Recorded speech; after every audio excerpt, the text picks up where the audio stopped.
illustrating doesn't begin to explain how I feel about this. I'd love to know where it's coming from, but I don't know what to do. I'm at my wit's end. I'm dealing with it, I'm carrying on with my normal life, but I'm trying to just forget about it all, but I'm still waking up with it. It's still happening. Well, let me ask this, and don't be offended. Have you ever considered going to see someone like a professional? I have looked into it, and there's pretty much only one person that I would look at going to see. Who's that? Her name's Mary Rodwell, and she's a contactee therapist. And if I was to go to anyone, I would probably go and see her. But she's miles away from where I live, you know. Okay, well, let me ask you this then. If we could find out about Mary, and if we could organise it, would you be interested in going down that path? I think that where I'm at the stage I'm at, I don't have any other options, and I would like to find out more. So if you could organise it and we could get in front of Mary Rodwell, I would be there. I would go.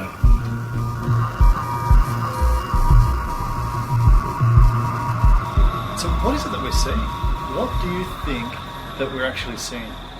I think we are seeing a mixture of man-made as well as extraterrestrial, and more recently there's more and more man-made.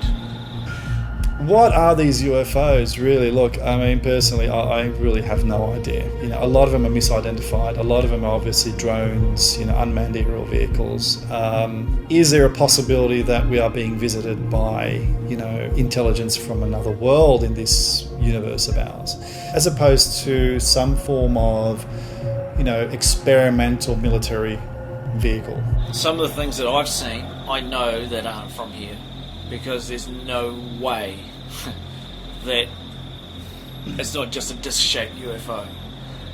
It could be, and then it changes into 3 different forms, and then it's gone over there into a pinprick, and then 2 seconds later it's back in front of you. So you have to ask yourself, if someone came to you as an outsider, someone who's not interested in this field, and they said that they saw something, which one would you accept? Would you accept the more incredible explanation being an extraterrestrial vehicle, or would you accept the explanation that it's some form of new military technology? So, where our business was, this is all sitting in the same spot. I'd see them somewhere over there, and then they'd come back to the same spot where they would do their display. After a while I figured out, I was pretty sure of it, that there's a factory that they were interested in. One of the massive factories, I mean, you know, big factories. I'm pretty certain that had something to do with the interest. That's why they were there. There was something going on in this building. I found a building very close to where we worked. I mean, in proximity to where all this is going on. I would say 10,000 square foot or bigger building, and it was very high security also to get through that gate, then through, you know, the boom dates, and there was security. So I went nosing down there for this ginormous building with no signage except a tiny wee sign, just to, obviously for the DA and all what they needed. And it had a very small plaque. It had an emblem and wrote something on that plaque. But this is where I've got to be careful, because I've been told to shut up, because I believe a lot of it's got to do with this. Is something going on in one of these buildings? Have I accidentally stumbled across, or am I accidentally filming something I shouldn't be, that possibly has been tested, or something was being made in that building that was creating interest from above?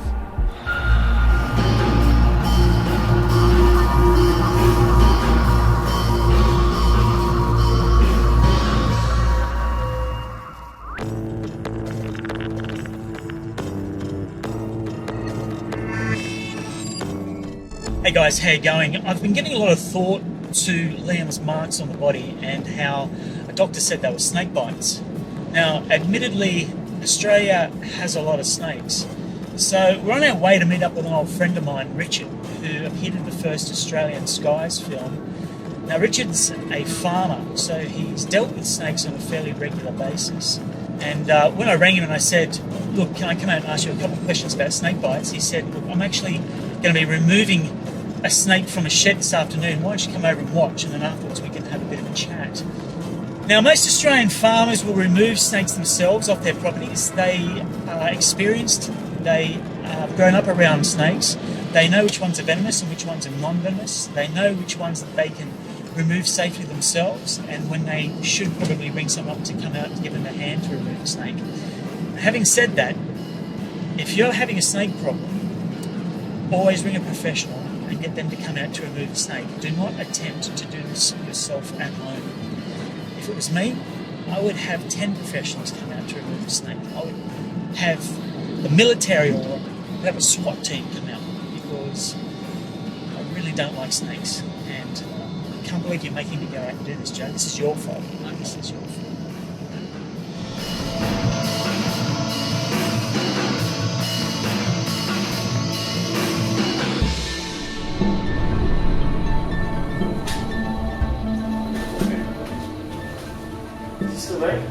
How big is he? Little baby.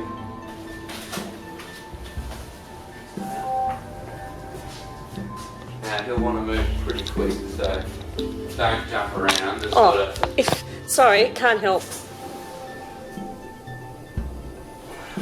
Okay, you got him. You got him. So what kind of snake is it? Oh, he's just a carpet python. Now, is it venomous? No. No, these guys kill their prey by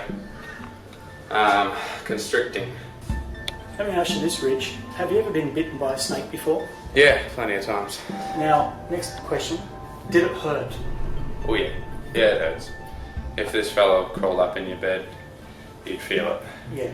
Alrighty, let's put the fella in the bag. Alright. Joe, do you want me to cover this, or do you want to open a bag? I'm not opening no bag, no way. No. Now, if you put him in there, don't let him go, because I'm letting the bag go right now. Okay? Now, I'm letting it go. What are you going to do with him now, Rich? So just going to let him out into the wild. He's probably come in here looking for a quick feed, or he's followed a mouse or something in here, and he's either eaten it or he's lost it, and he just thought, well, while I'm in here, I'll have a nap. So we're going to let him back out in the bush, and he can spend his night chasing some field mice. We come out of this bag and have one look at me, and probably have one last little go.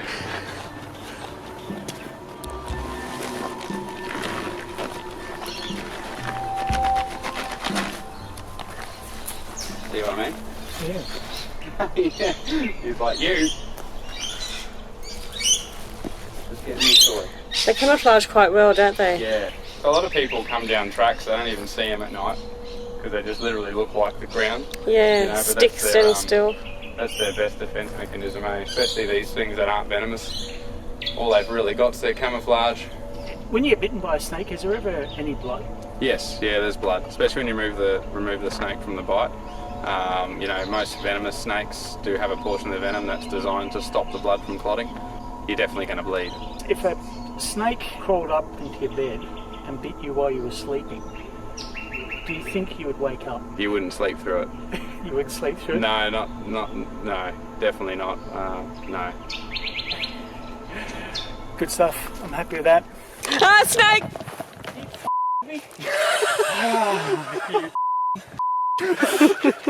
Oh, I need a new camera bag because I'm going to kill this one. High five on that one. Oh, I got done. Is that the bloopers reel? See, that's how you'd wake up being bitten by a snake. You jump about 3 metres in the air.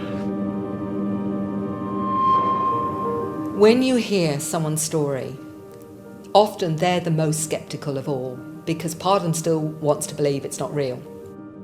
The reason I wrote Awakening was because I realised how many people out there were actually having experiences, which was a surprise to start with. Initially, I thought it was very rare. It became very clear to me that there was a lot more going on that the public didn't know about. But what worried me was there were people all over the country that were writing to me saying, who do I go to? And that was what Awakening was really written for, a resource book for experiences.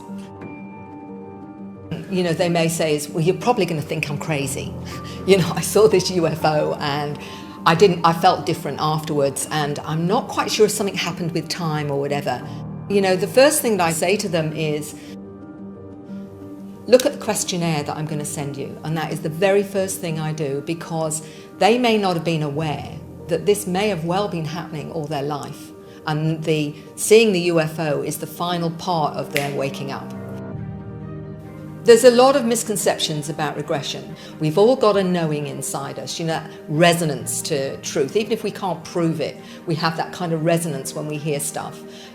It may be, you know, random. You know, you hear something and you think, that fits for me, that makes sense, even though it can't necessarily be proved. What I do when someone's in that space, one of two things they want to know is, was it real? Did I have this experience? Secondly, why? Why me? What's it all about? Well, when you take them into that space, one of the things some researchers won't do is ask those questions. They'll get them to show the scenario. Yes, you're on a craft, you're lying on a bed, they're doing things to you, but they won't take it to that next level, which is actually asking questions. Because what I've discovered is when they're in that space, you can ask those questions and they can have a dialogue.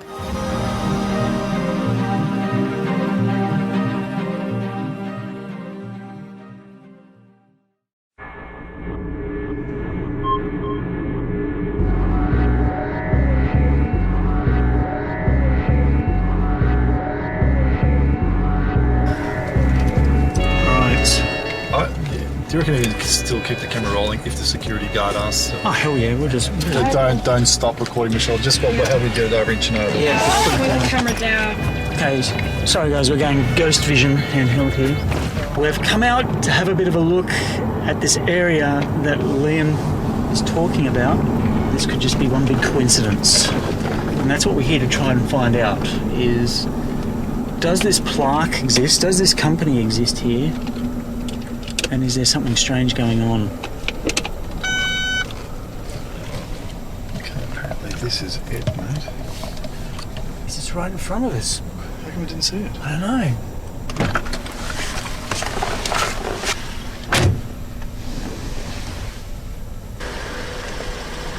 What Liam said is right, that there is an organisation here fitting the name that he's given out, and with a bit of research on it, yeah, they seem to fit the bill. If you were a conspiracy theory person, your red flags would be flying thick and fast.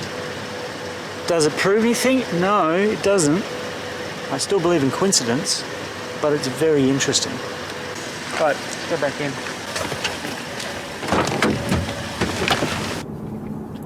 Yeah, I definitely think that... Look, I think it's worth investigating, but I don't know. I think it still could be a big coincidence. It's hard to say, to be honest. It really is. How far do you want to go with this?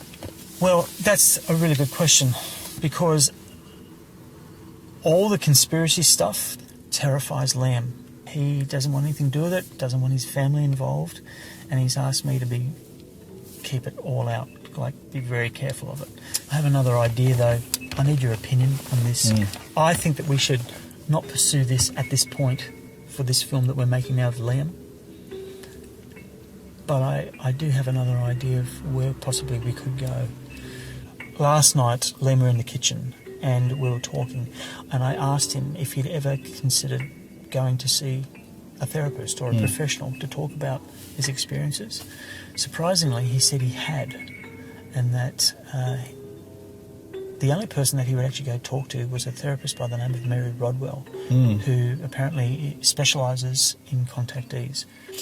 Well, I know Mary. Oh, okay. I've known Mary for quite some time, and she's dealt with countless cases, very similar to what Liam is going through. He's at his wit's end with this whole UFO thing. He definitely would like to get some answers, or at least be able to move on.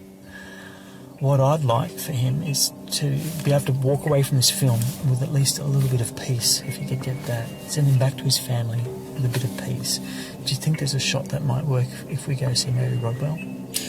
I think so. look, he could be chasing UFOs for 10 years and not get anywhere with it. But at least with Mary, he could get some peace.